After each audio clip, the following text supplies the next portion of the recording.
February 17th, 1968. Tri-border area, Laos. So 347 hours. Staff Sergeant Mike Cahill pressed his face into the rotting jungle floor, barely breathing. 6 feet away, an NVA soldier squatted to relieve himself, his AK-47 propped against a tree. Through the pre-dawn darkness, Cahill could see the North Vietnamese soldier's breath in the cold mountain air.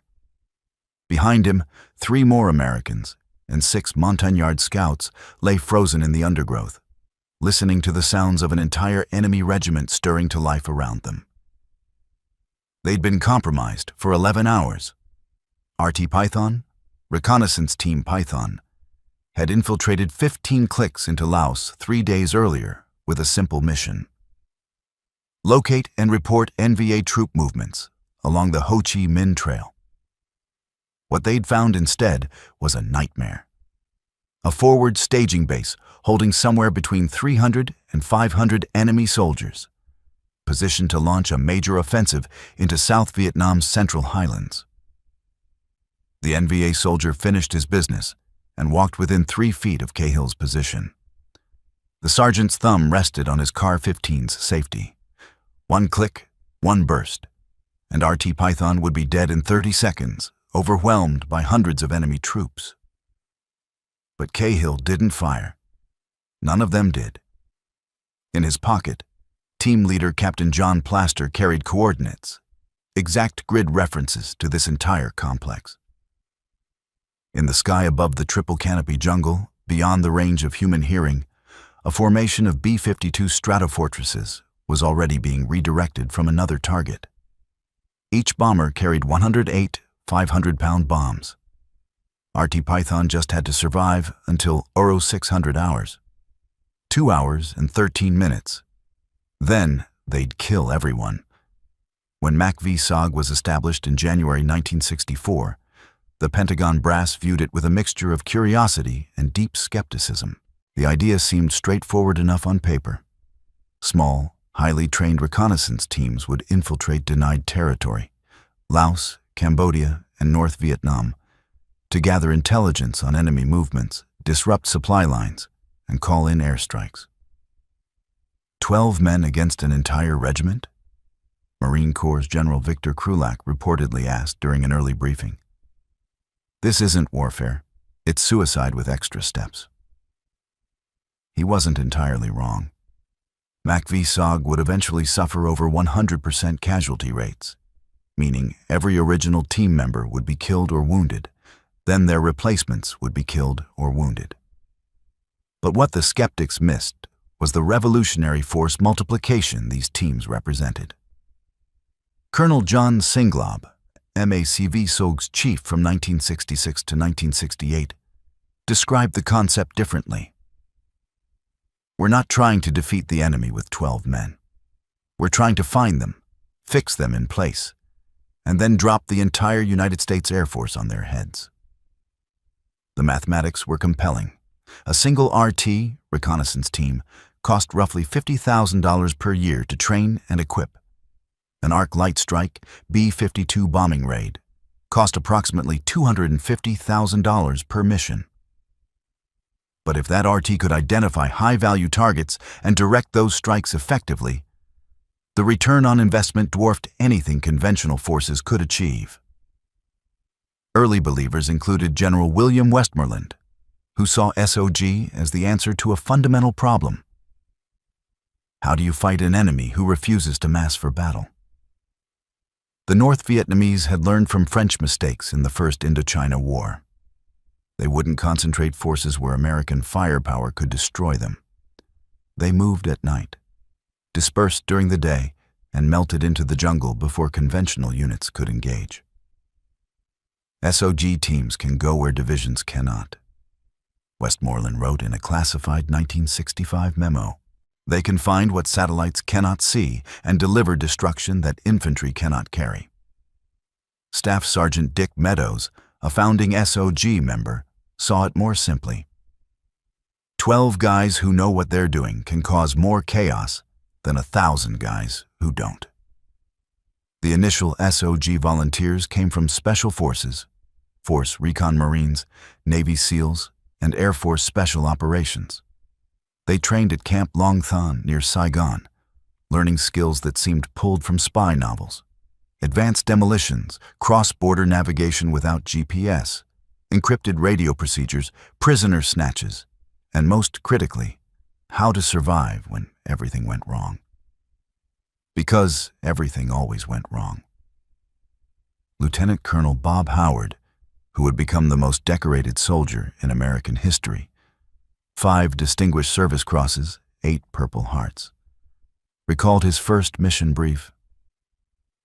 The instructor told us flat out, "You'll be surrounded from the moment you hit the ground. The entire country is the enemy. Your job is to see without being seen, and if they see you, to run faster than they can chase." Then he smiled and said, "Good luck." That smile, Howard remembered, didn't reach the instructor's eyes.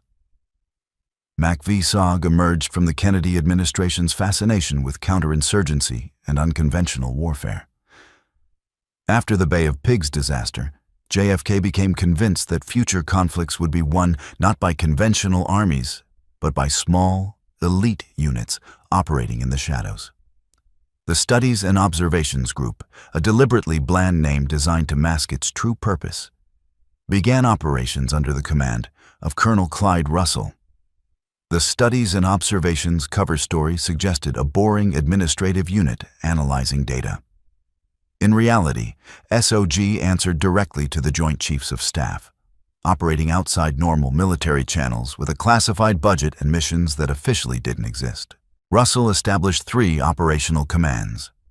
Command and Control North, CCN, based in Da Nang, Command and Control Central, CCC, in Kontum, and Command and Control South, CCS, in Ban Mi Thuat.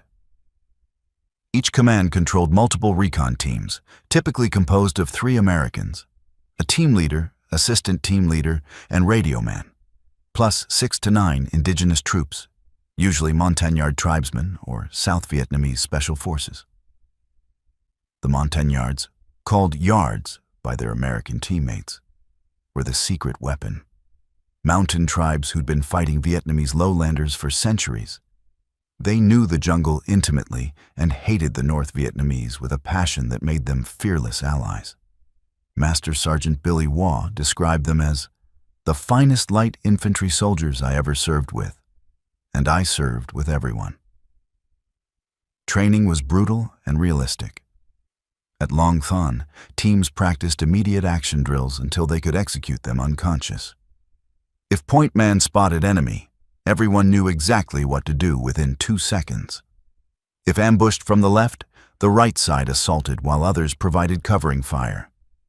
If compromised, the team established a defensive perimeter and called for extraction, all while moving at a dead sprint through jungle that would stop most infantry cold.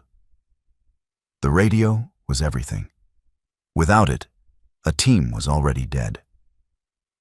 SOG radiomen trained to encode grid coordinates under fire, call in airstrikes while wounded, and coordinate multiple aircraft simultaneously. They carried PRC-25 radios modified for extended range, often supplemented with survival radios and emergency beacons. And they trained to call in arc light strikes. The B-52 Arc Light program had begun in 1965, initially bombing targets in South Vietnam. By 1967, Strategic Air Command was flying sorties over Laos and Cambodia, devastating anything in a box approximately 1 mile long and half a mile wide. Each bomber dropped its entire payload in a single pass, creating a rolling wave of explosions that pulverized everything, bunkers, trees, human bodies, into fragments. But arc light missions required advanced planning, careful coordination, and above all, accurate targeting. You couldn't just call in B-52s like you'd call in artillery. Flight plans were set hours in advance. Fuel calculations were precise. The bombers flew from Thailand or Guam, sometimes traveling thousands of miles to reach their targets. Unless you had priority override codes.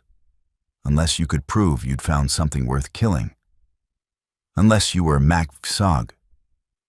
Captain Larry Thorne, a Finnish-born warrior who'd fought the Soviets, the Nazis, and now the North Vietnamese, pioneered the real-time arc light redirect. During a mission in September 1965, his team spotted a major NVA base camp in Laos. Rather than observe and withdraw, standard procedure, Thorne convinced his command to divert an arc light mission already airborne. The result was catastrophic. For the NVA, approximately 400 enemy soldiers were killed in 18 minutes.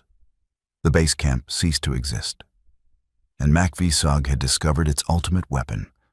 Find them, fix them, destroy them. Thorne disappeared during a helicopter crash in the Laotian mountains that October. His body was never recovered, but his legacy lived on in every RT that learned to hunt not for contact, but for coordinates. February 14th, 1968, Valentine's Day, 12:30 hours.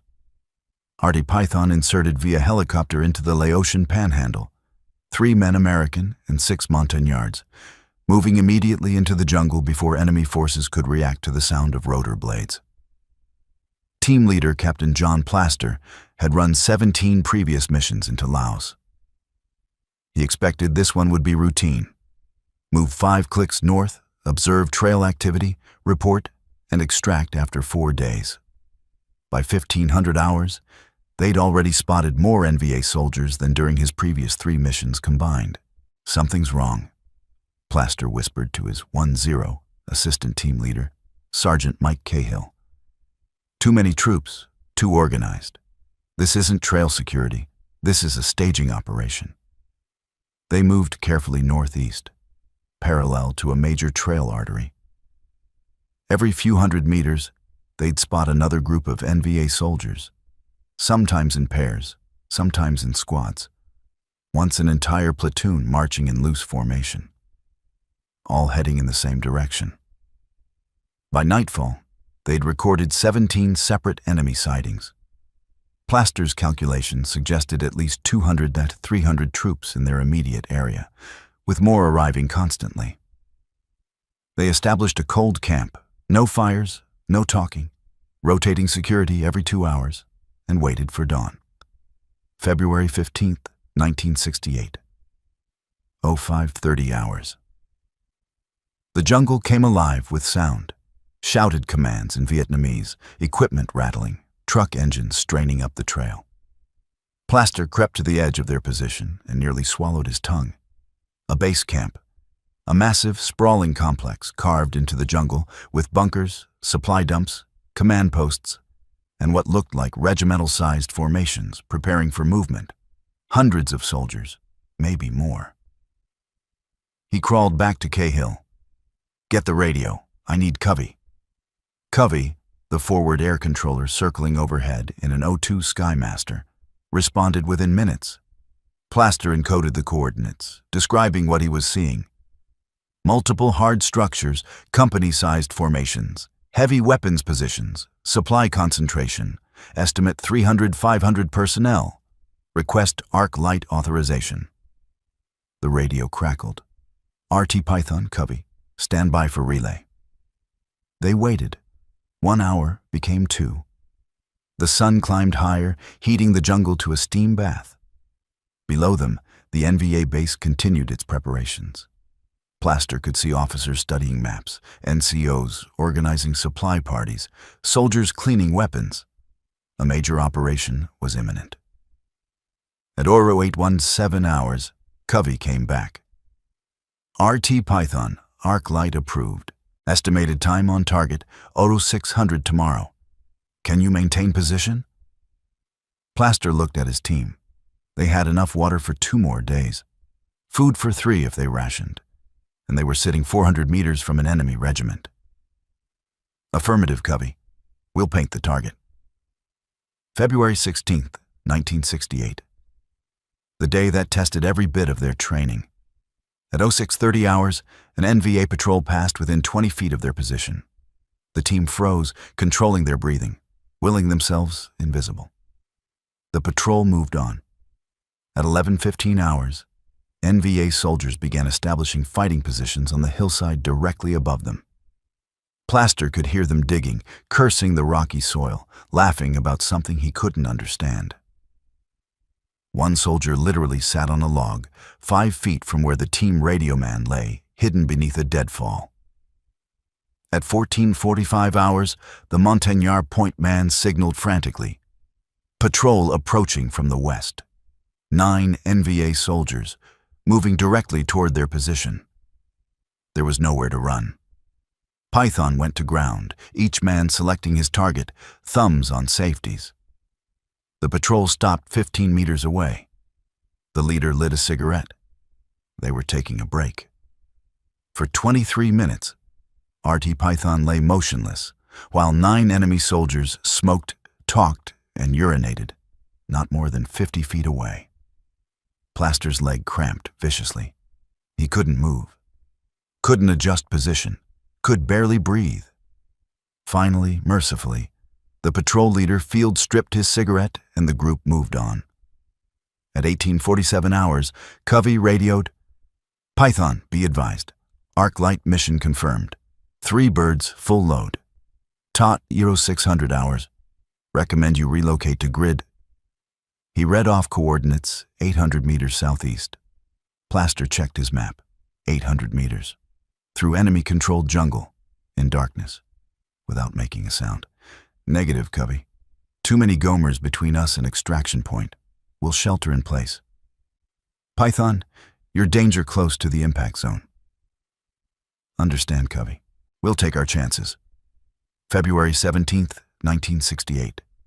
0200 hours. They'd been moving for 5 hours, crawling more than walking, gaining less than 300 meters of separation from the base camp. It wasn't enough, but it was all they could manage. At 0347 hours, the NVA soldier nearly stepped on Cahill. After he left, Plaster gathered the team. "Listen carefully. When those B-52s hit, this entire area becomes a free fire zone. Every NVA soldier within 2 clicks will be running, shooting, looking for revenge. We move fast and quiet to the extraction point. No stopping, no fighting unless we absolutely have to. Understand?" 9 heads nodded in the darkness. At 0558 hours, Covey radioed, "Python, birds are inbound. 60 seconds. Plaster pressed his face into the jungle floor and opened his mouth, a trick to prevent ruptured eardrums from overpressure. At 600 hours, the world ended. The first stick of bombs hit the northern edge of the base camp. Even 400 meters away, the concussion felt like being kicked by a giant. Trees whipped in the blast wave. Dirt and debris rained down. Then the second bomber hit. Then the third. For 18 minutes, the jungle became hell. Each bomber dropped 108 500-pound bombs, creating a rolling earthquake of explosions that turned earth into liquid. Trees vaporized, bunkers collapsed. Human bodies simply ceased to exist. RT Python ran. Behind them, the screaming started. NVA soldiers stumbling from the impact zone, bleeding from ears and noses, some blind from burst capillaries, all of them confused and terrified. The jungle, their protective canopy, had become their executioner. Plaster's team reached the extraction LZ at 0642 hours. The helicopters were already inbound, Cobra gunships circling overhead, ready to suppress any resistance. There was none. The NVA regiment had been annihilated. Post-strike reconnaissance by forward air controllers estimated 350 enemy dead, with the entire base camp complex destroyed. Supply dumps, ammunition stores, command structures, all gone. The planned offensive never materialized. RT Python had fired exactly 0 shots. Word of RT Python's mission spread through the SOG compound within hours. The implications were staggering. A 12-man team had achieved what an entire infantry division couldn't: complete destruction of an enemy regiment without sustaining a single casualty. Other teams immediately requested Arc Light authority. Lieutenant Colonel Bob Howard convinced his chain of command to pre-position arc light missions over high-traffic areas of Laos, ready to redirect on short notice if teams spotted valuable targets. By mid-1968, MACV-SOG had developed a refined doctrine. Teams inserted not to engage the enemy, but to find and fix them for destruction by air power. The traditional special operations mission, direct action, sabotage, ambush, took secondary priority to reconnaissance and targeting. The results spoke for themselves. Between February and December 1968, SOG directed arc light strikes killed an estimated 2,400 NVA soldiers while losing only 37 Americans. The kill ratio exceeded 60-1, numbers that conventional forces could only dream of achieving. But it changed the teams fundamentally. Sergeant First Class Jerry Shriver, a legend among legends in SOG, described the evolution. "We used to hunt for contact. Now we hunt for coordinates. It's not as personally satisfying when you don't see their faces, but it's a hell of a lot more effective." The North Vietnamese adapted too. After several devastating arc light strikes directed by SOG teams, they established aggressive counter-reconnaissance units specifically tasked with hunting the hunters. NVA security patrols increased tenfold along the Ho Chi Minh Trail. Radio direction finding equipment appeared at major base camps. Reward bounties for killing or capturing SOG personnel reached 50,000 piastres, roughly $425, a fortune for a peasant soldier. By 1969, insertion had become a deadly calculus. Some landing zones were so hot that teams sustained casualties before even leaving the helicopter. RT teams developed the running insert, hitting the ground at speed, sprinting immediately into the jungle while Dr. Gunners suppressed enemy fire. Yet the effectiveness continued. Master Sergeant Billy Waugh's RT directed 17 arc light strikes in 1969 alone, accounting for an estimated 800 enemy casualties. His team suffered 3 wounded and 0 killed. The secret was patience. Where conventional infantry would engage any enemy contact, firing, maneuvering, calling artillery, SOG teams learned supernatural self-control. See but don't shoot. Track but don't kill. Record coordinates with obsessive precision, then call down thunder. It's the hardest thing a warrior can do, Captain Dick Meadows explained to new team leaders. Letting the enemy walk past you when every instinct screams to engage. But that discipline is what keeps you alive and makes you lethal. By the time MACV-SOG ceased cross-border operations in 1972, its teams had directed over 500 arc light strikes into Laos, Cambodia, and North Vietnam. Conservative estimates placed enemy casualties from these strikes at $25,000 to $30,000, more than some entire infantry divisions achieved during the war. RT Python's Valentine's Day mission became the model. Deep penetration, precision targeting, overwhelming firepower, 0 friendly casualties.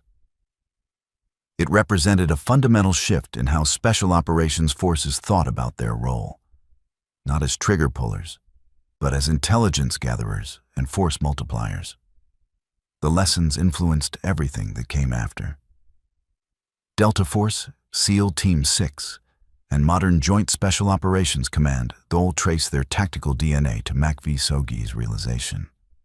12 men with perfect intelligence and access to overwhelming firepower can achieve what thousands cannot. John Plaster, who survived the war and wrote extensively about SOG, reflected, "We didn't win Vietnam. No amount of arc light strikes could solve the political problems that doomed that war. But we proved something important. That warfare isn't about how many men you put on the battlefield. It's about putting the right men in the right place with the right capabilities."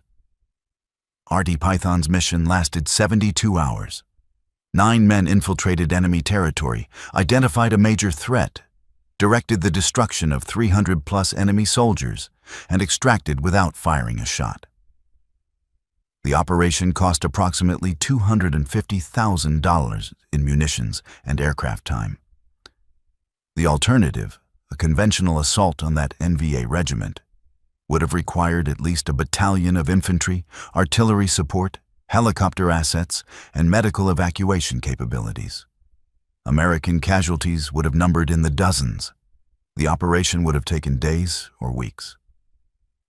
Mike Cahill, the sergeant who didn't fire at the NVA soldier who nearly stepped on him, returned for 6 more tours with SOG. In a 1985 interview, he was asked what he remembered most about that February morning in 1968. "The silence," he said. "After the bombs stopped, after we extracted, flying back to base, the absolute silence inside that helicopter. Everyone knew we'd just witnessed something that would change how we fought. We'd killed more enemy in 18 minutes than most infantry companies killed in a year. And we never even took our weapons off safe." He paused, then added, "That's the thing nobody tells you about modern warfare. Sometimes the deadliest weapon isn't the gun in your hands. It's the radio on your back and the coordinates in your head." RT Python taught the American military that lesson. The NVA regiment in Laos learned it too late.